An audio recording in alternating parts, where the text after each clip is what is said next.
Good morning, and thank you so much for joining us here on Face the State. I'm Tracy Townsend. We start with the investigation into classified documents showing up where they don't belong and the push for transparency. FBI agents found 6 more classified documents in President Joe Biden's Delaware house. That's on top of the documents found at the Penn Biden Center. And it's important to remember the documents are from Biden's service as Vice President of the United States. And classified documents were also found in former Vice President Mike Pence's Indiana home. According to Pence's longtime attorney, a small number of documents with classified markings were accidentally boxed and then taken to the Pence home. He says he was unaware of the documents. The boxes had been taped up and they were not opened. Now, here's what some of Ohio's U.S. lawmakers have to say about this escalating situation. What we want is consistency. What we want is this one standard. That doesn't seem to be the case. This is going to be crucial, I think, to the special counsel's investigation, is why did the president have these documents? Who did he show them to? I can think of no reason why the president should have taken home as a senator or as vice president any classified documents. This is a problem. And I mean, the good news is that Vice President Pence, a Republican, President Biden, a Democrat, have done the right thing. They've acknowledged they have them. They have been public about it.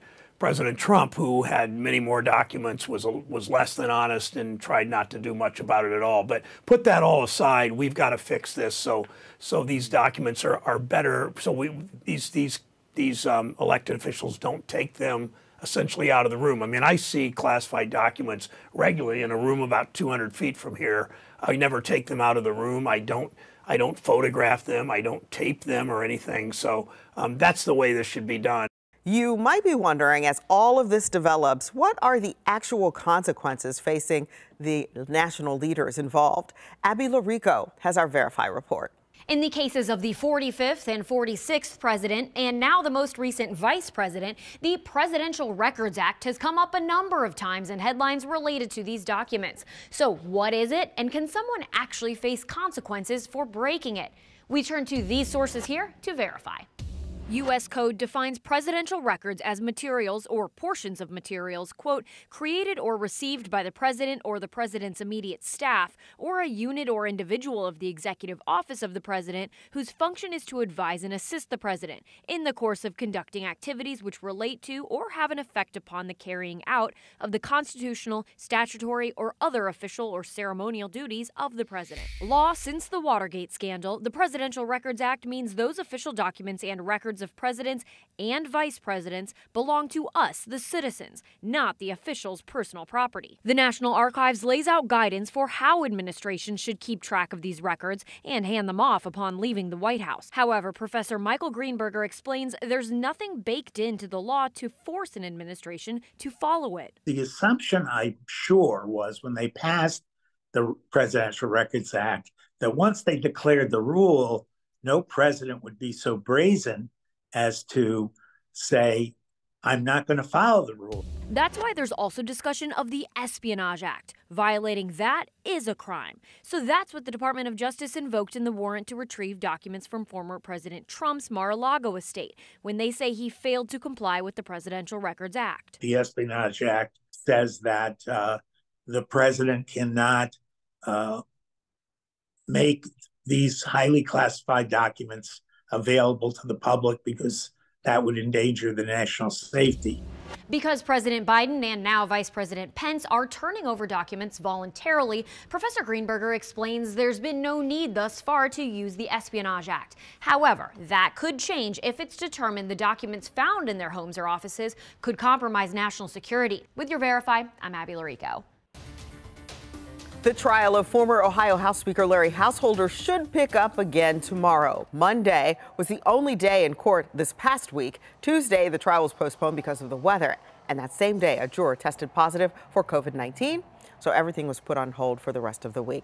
10 TV's Kevin Landers was in Cincinnati for the opening statements and talked with Householder. Larry Householder, once the most powerful politician in the Ohio State House, arrived in federal court in Cincinnati to face for the first time a jury who will decide if he's guilty or innocent of a pay-to-play scheme where he's alleged to have traded $61 million in campaign cash in exchange for helping bail out First Energy to the tune of $1 billion for 2 of its failed nuclear power plants.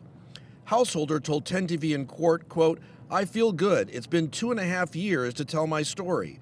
When asked what it's like to be called a crooked politician, he said, "It's hard to sit here and hear one side of the story. It's been difficult for my family. I've never been nervous, haven't had any anxiety at all." In the words of Paul Harvey, now you'll hear the rest of the story. When asked if he was nervous about the FBI wiretaps the government says proves he took bribes, Householder said, quote, "Not in the least bit. Just listen."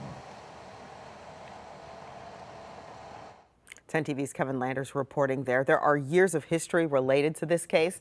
10 TV's Andrew Kinsey walks us through how we got here. Let's start here. First Energy had been asking Ohio lawmakers for money for 2 nuclear plants. According to the FBI, First Energy routed more than $60 million to 501c4 groups.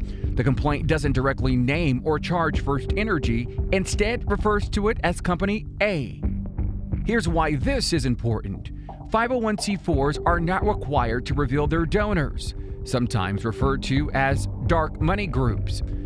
According to the complaint, those groups were controlled by then Ohio House Speaker Larry Householder.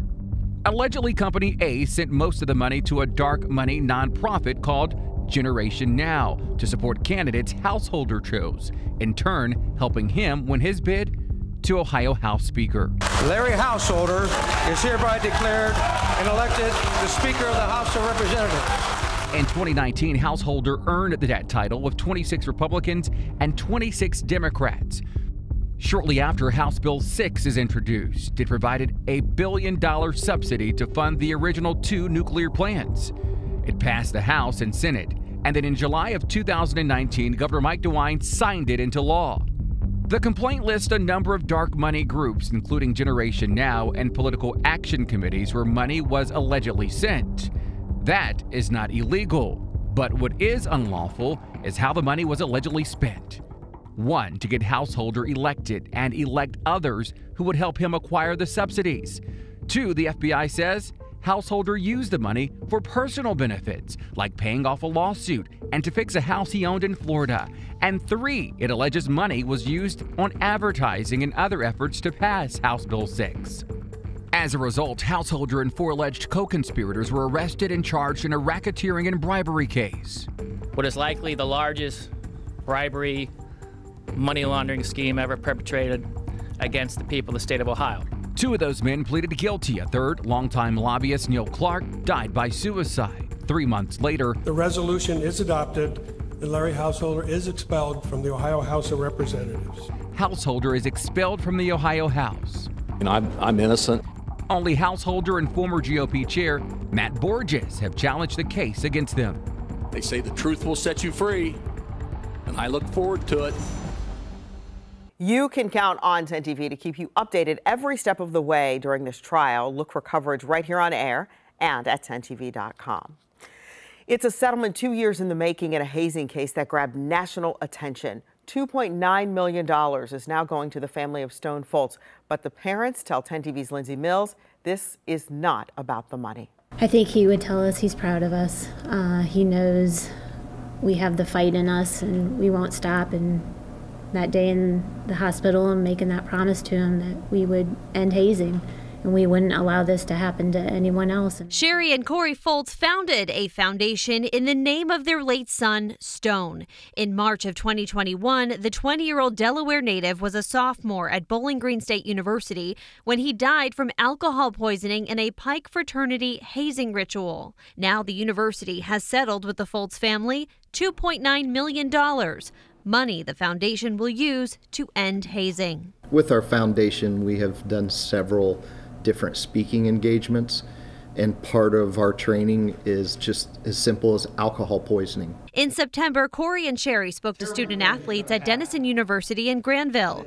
With the settlement money, they are taking their story to more places, younger students. We need to teach them about the, peer pressure and belonging. We need to give them a sense of, how to handle that before they get off to college and, have their own responsibilities and becoming an adult and making those decisions. While a settlement may appear to be the end of the case, for the Foltz family, they are just getting started. Obviously, the money has nothing that means anything to us because it's not going to bring Stone back. But what it does allow is us to move forward. Lindsay Mills reporting hazing is a felony in Ohio thanks to Collins Law, which went into effect in 2021. We asked the Foltz family attorney about the law's impact so far. It's hard to tell, right? Because we haven't had any terrible tragedies, at least, in Ohio since then, but we have had terrible tragedies nationally. I think that Collins Law goes a very long way towards education, transparency, mandatory reporting, and elevating criminal penalties. The law was named after Colin Wyant, who died after a hazing incident at Ohio University in 2018. Not only does it make hazing a felony, it also makes failure to report hazing a misdemeanor, and it requires colleges and universities to address hazing according to state standards. Multiple groups are raising concerns over Ohio's new voting change. We take those issues right to the person in charge of elections in Ohio. We'll hear what the Secretary of State has to say to people who say the changes are a solution looking for a problem.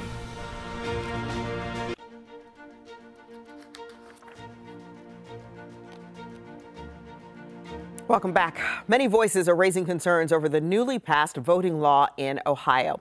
The law takes away some forms of accepted photo ID at the polls. The law also eliminates early voting on the Monday before Election Day, eliminates most August special elections, and shortens the deadline to apply to cast absent ballots by mail. Supporters say this will help prevent voter fraud and that some of these changes the local boards of elections asked for. Other groups, like the League of Women Voters, say it's a solution looking for a problem. We care about election security and integrity, but this doesn't do that. A strict voter ID law would only stop voter impersonation, which does not exist in the state. So we're calling on the General Assembly and the governor to fund boards of elections to educate voters on all of these changes to make sure that no one falls through the cracks. The Franklin County Recorder says that there is concern that veterans might fall into that category. He pointed out that the law makes it so that veteran IDs handed out by their office won't work at the polls. What we have to do is, we might possibly have to reach out to all these veterans and say, hey, this ID law that was passed, it'll negate your ability to use that veteran ID card that you got same day from our office, a few years ago, the one that you've used to vote in the 2018, 19, 20, 21, and 22 elections. Under the new law, you can still use a U.S. military ID, Ohio National Guard, or U.S. Department of Veterans Affairs. Secretary of State Frank LaRose told 10 TV that any voter can vote absentee without having a photo ID. I also recently talked with Disability Rights Ohio about these changes. The nonprofit corporation is worried that this new law could potentially affect those with disabilities and their ability to exercise their right to vote. There's inadequate access to transportation, for example, for this population. So even if a photo ID is going to be free moving forward, a lot of people are going to have to travel to their local BMV to get a new ID, and that's just not feasible or realistic for a lot of people. And so that's a major barrier that's going to be placed in front of this population, many people with disabilities across the state. And with all of these concerns surrounding the voting law changes, we know you are wondering how it's going to impact you when you go to the polls in the next election. We took that question right to the person who's in charge of elections in Ohio, Secretary of State Frank LaRose. Here's his message to those who are worried it's going to be harder to vote. Partner with us. It's important that we, as the Ohio Secretary of State, our boards of elections, voting rights groups, that we're all working to make sure that Ohioans have accurate information. For example, instead of beating the hyperbole drum and scaring people about these things, let's make sure that Ohioans know whether it's this coming May or next November, the next time that they have an election.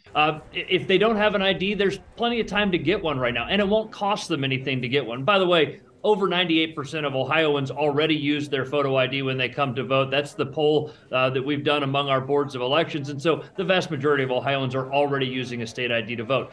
But also, let's say your dog eats your ID on election day, or you lose it, or whatever else. No one will be turned away. In that case, you'll still be able to cast what's called a provisional ballot. It'll just be put aside, and then you'll have a few days after the election to go to the Board of Elections and prove that you are who you say you are. And then, of course, there's always absentee voting in Ohio, which is very convenient. My wife and I vote by mail frequently, and the same rules that have always applied continue to apply to absentee voting. And so you can vote from the comfort of your home and cast a ballot easily that way as well. So it's important that, we can advocate for the things that we care about, but let's not scare Ohioans with some of these sort of inflated fears and about hypothetical scenarios and that kind of thing. Let's make sure that Ohioans have accurate information and know that it is easy to vote and it's hard to cheat here in the Buckeye State.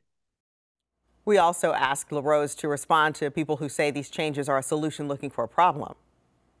It's kind of like saying that carjackings are rare in my neighborhood, but if one happens, I want to make sure that the police investigate it. I want them to take steps to prevent that kind of thing from happening. And voter fraud is rare in Ohio. That's great news. And we all should want to keep it rare. And that's really what things like this are all about, making sure that we can keep voter fraud rare in Ohio and help boost the confidence that Ohioans have in our elections. And by the way, repeatedly, polls nationally and here in Ohio have shown that public support for requiring a photo ID ranges between 70 and 80%. It's hard to get 70 to 80% of Ohioans to agree what day of the week it is, but a large number of people support the very simple idea that you should prove who you are when you go to cast a ballot.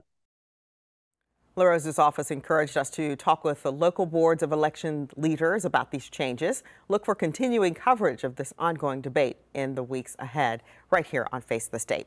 There is a push to make more people eligible for medical marijuana in Ohio. Senate Bill 9 would add more qualifying conditions, including arthritis, migraines, autism, and chronic muscle spasms. The bill also aims to create a division of marijuana control as part of the Department of Commerce to provide licenses and oversee dispensaries. There's also a bill that would allow Ohioans to make and consume their own moonshine without a permit. It's Senate Bill 13, and under that bill, you aren't allowed to sell the moonshine, and a household of 2 or more people can make a maximum of 200 gallons a year. A similar bill has been introduced before, and it did not pass. Senator Sherrod Brown will have competition this next election. Ohio lawmaker Matt Dolan announced he will run for U.S. Senate. He's the first Republican to enter the race. Dolan is from the Cleveland area. You might remember that last year, Dolan ran for former Senator Rob Portman's seat and lost. J.D. Vance, who former President Trump endorsed, won. We asked Dolan if he thinks that's going to play a role in the election next year. I am my own person. I run on what I believe is the best for Ohioans, and I don't rely on outsiders to set the direction of my campaign or become dependent upon it. I will continue to do that. All the reasons I said. I have the experience in the public and the private sector. I have the conservative record that has produced results. I can prosecute Sherrod Brown, and I can actually get things done in Washington, which is what Ohioans really want. We talked with Democratic Senator Sherrod Brown, who says he's not worried about Dolan's bid for his seat in Congress. I think that I've won my races by pretty good margins. I think that in the end, I'll win again because Ohioans know I stand up for them, that I'm on their side, that I see my job through the prism of dignity of work, that people that work hard ought to be able to get ahead. I will always make that fight, and the voters of Ohio, they know it. That's why I've won these races by pretty comfortable margins over the years. New evidence revealing how deadly the pandemic was for those dealing with cardiovascular disease. I'm talking with an Ohio expert about what this means for the future fight of COVID-19.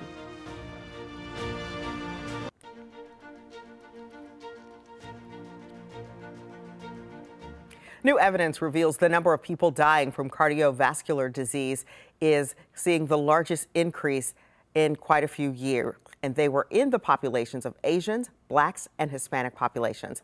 The report released this week shows a big jump during that first year of the pandemic. More than 928,000 people died from cardiovascular disease, or CVD. And this was in 2020. And health experts say this was the largest single-year increase in nearly a decade. Most of those deaths appear to be correlated with the people most often infected with COVID-19. I talked with Dr. Nahush Mokadam, who's the director of cardiac surgery at the Ohio State University Wexner Medical Center and immediate past president of the AHA Board of Directors, about why minorities are being greatly impacted. We think it's being driven by the fact that lower socioeconomic status does limit your access to healthcare. And that access can be limited by the patient, it can be limited by society, it can be limited by any number of other factors. But this has been well described in a lot of disease states, including cardiovascular disease. And cardiovascular disease continues to be the #1 killer globally, taking the lives of more than 19 million people around the world each year. The medical community is unfortunately aware of this, and we continue and will continue to try to educate people that healthcare is important, that we will provide it free of bias, that we will take care of you regardless of your socioeconomic status or background or race. And Dr. Mokadam says be aware of the symptoms of cardiovascular disease, including chest pain, shortness of breath, perhaps the inability to exercise, or numbness in your jaw or your arm, particularly your left arm. If you feel any of these, you want to make sure you get help, call your provider, and get some answers. You know, lots of families rely on federal assistance programs to help feed themselves and their families. Casey Decker with our Verify team looked into claims that big changes were coming to those programs that could severely limit what types of food are eligible. The Supplemental Nutrition Assistance Program, SNAP, helps millions of Americans pay for groceries. But some recent viral posts claim that Republicans are proposing changes to the program so it covers fewer items, omitting staples like flour and fresh meat. So let's verify. Is there a bill in Congress that reduces what foods are eligible for SNAP? Our sources are Congress, the U.S. Department of Agriculture, the Iowa House of Representatives, and the Iowa Department of Health and Human Services. This claim actually stems from a bill proposed in the Iowa State House, not Congress. Among other changes, it would replace the list of SNAP-eligible foods with a more limited list from a different program. That program is designed to fight specific nutritional deficiencies, not hunger generally. So only an extremely specific list of products, down to the brand, size, and flavor, are eligible. Staples like fresh meat, flour, and white rice are not on that list. But this is a state bill in Iowa, and it hasn't passed. It's only been introduced. On top of that, even if it did pass, Iowa would then need to get permission from the USDA to change the food list, since SNAP is a federal program. And in terms of changing the food list on a federal level, we checked the current list of bills in Congress, and none of them so far address that issue. So we can verify, no, there is not currently a bill in Congress that reduces what foods are eligible for SNAP. There's only an Iowa-specific proposal. With your Verify, I'm Casey Decker. And as we face the state, Ohio is on the road to the Super Bowl as the Cincinnati Bengals face the Kansas City Chiefs later today. And we can all agree that we want to say, Hoo-day, go Bengals.